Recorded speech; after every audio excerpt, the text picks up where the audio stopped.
बिहार के बांका में एक मदरसा परिसर के पास सोमवार को बम धमाका हुआ। धमाके में मदरसा जमींदोज हो गया। जोरदार ब्लास्ट से मदरसा आसपास के घरों को भी नुकसान पहुंचा। मदरसे के मौलवी की मौत हो गई, लेकिन बम धमाके के बाद से बांका में सन्नाटा पसरा है। गांव की पुरुष गायब है। मदरसा ब्लास्ट में जख्मी कई लोग फरार हैं। हालांकि बांका ब्लास्ट साइट पर जांच एजेंसियां मुस्तैद हैं। बांका महाविस्फोट की इनसाइड स्टोरी क्या है, देखिए TV9 भारतवर्ष रिपोर्टर की ये सुपर एक्सक्लूसिव रिपोर्ट।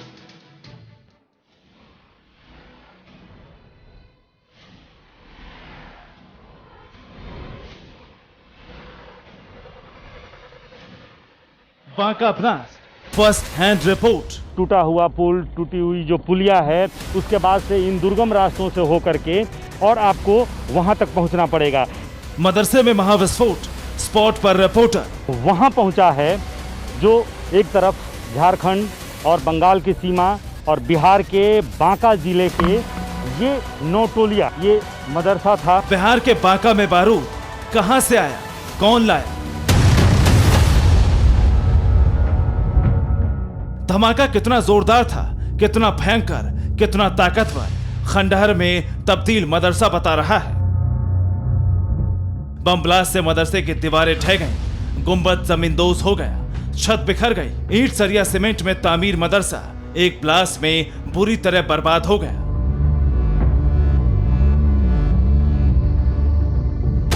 धमाका रोनिया जोगडीहा पंचायत के चांदन नदी से सटे नवटोलिया के नूरी मस्जिद इस्लामपुर परिसर में हुआ। बम धमाके में अगल बगल के घरों की खिड़की दरवाजे ध्वस्त हो गए।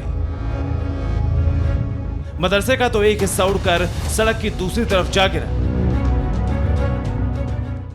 मंगलवार की सुबह 8 बजे के पहले तक ये एक मदरसा था, लेकिन यहाँ पर इतनी बड़ी मात्रा में और इतना भारी विस्फोटक भी होगा ये किसी को इल्म तक नहीं था। और इसका अंदाज़ा इस बात से लगाया जा सकता है कि ये पूरा का पूरा मदरसा जिस तरीके से ज़मींदोज हो चुका है, और सिर्फ छत ही नहीं बल्कि पूरा का पूरा ये मदरसा, कुछ जो दूसरे तरफ का हिस्सा है, वो जो मस्जिद का एक हिस्सा है, बगल में मकान है, उसकी सारी खिड़कियां चकनाचूर हो चुकी हैं। और इसका एक हिस्सा, मदरसे का एक हिस्सा सड़क के दूसरी तरफ, यानी कि ये जो मेरी दाईं तरफ आप देख रहे हैं, ये बड़े बड़े जो हिस्से हैं मदरसा के, वो यहाँ पर आकर गिरे पड़े हैं।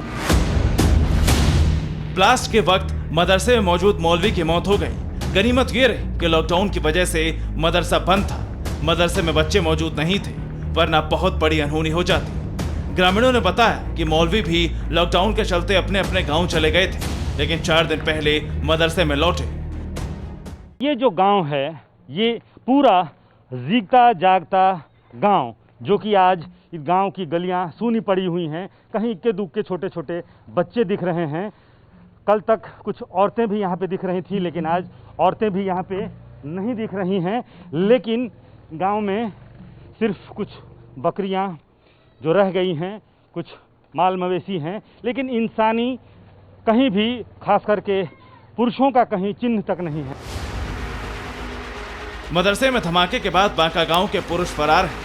जो महिलाएं गांव में, वो कैमरे पर आने को तैयार नहीं। धमाके के बाद स्पॉट पर सबसे पहले पहुंचे TV9 भारतवर्ष के रिपोर्टर रूपेश कुमार ने एक एक घर का दरवाजा खटखटाया, लेकिन कोई सामने नहीं आया। हालांकि रूपेश कुमार ने हार नहीं मानी। बांका ब्लास्ट का सच सामने लाने के लिए उन्होंने एक बच्चे से बातचीत सुनी। उसने क्या कहा? यहाँ पे और घर में कौन कौन लोग हैं? और घर में कौन कोई इतना तो पता नहीं है। हमारे घर में कौन कौन लोग हैं? माँ बाप भाई बहन कहाँ हैं पिताजी भाई सब घर पे हैं। नहीं, घर पे तो कोई नहीं, पूरा गांव खाली है।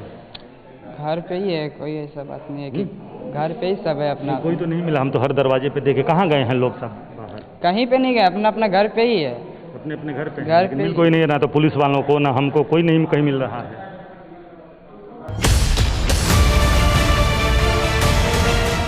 बांका ब्लास्ट में घायल हुए मौलाना अब्दुल सत्तार मोमिन, मदरसे के मौलवी मोमिन समेत कुछ लोग फरार हैं। ग्रामीणों ने उन्हें ऑटो से भागते देखा। बीजेपी नेता निखिल आनंद ने ब्लास्ट में स्थानीय लोगों के शामिल होने की आशंका जताई। मदरसे के भीतर से बॉम्ब ब्लास्ट होना कि पूरा मदरसा उड़ जाए, तो ये एक काफ़ी शक्तिशाली बॉम्ब लगता है।